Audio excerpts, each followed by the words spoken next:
Milline on teie uusaasta soov?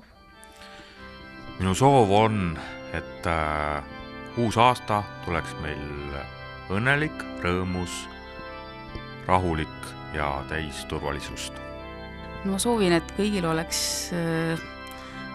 täituksid kõik uusaasta soovid, et nad oleksid rõõmsad, õnnelikud, et peres läheks kõik hästi ja nende isiklikus elus ja töös ja kõiges.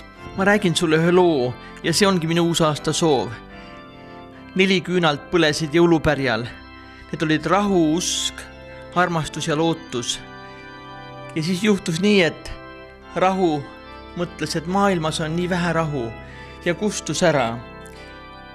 Ja siis usk mõtles, et inimesed usuvad nii vähe millessegi ja kustus ka ära. Ja armastus mõtles niimoodi, et nii palju inimesed mõtlevad ainult enda peale ja mitte teiste peale ja ta kustus vaikselt ära. Tuppa jooksis väike tüdruk, nagu sina, niuke pisike tüdruk. Ja oli väga kurb. Nägi, et üks küünal põleb ja hakkas peaaegu nutma, et miks te kustunud olete, te peate ju põlema. Ja see üks küünal ütles talle, minu nimi on lootus ja mina ju põlen. Me saame kõik küünlad süüdata. Ja siis sealt tulebki soov, et olgu ikka inimestel usku, lootust ja armastust.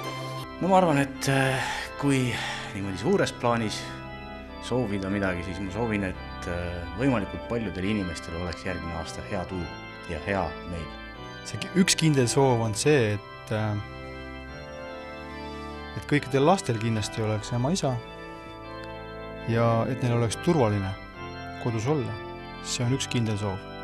Minu kõige suurem soov on, et meil oleks rahu.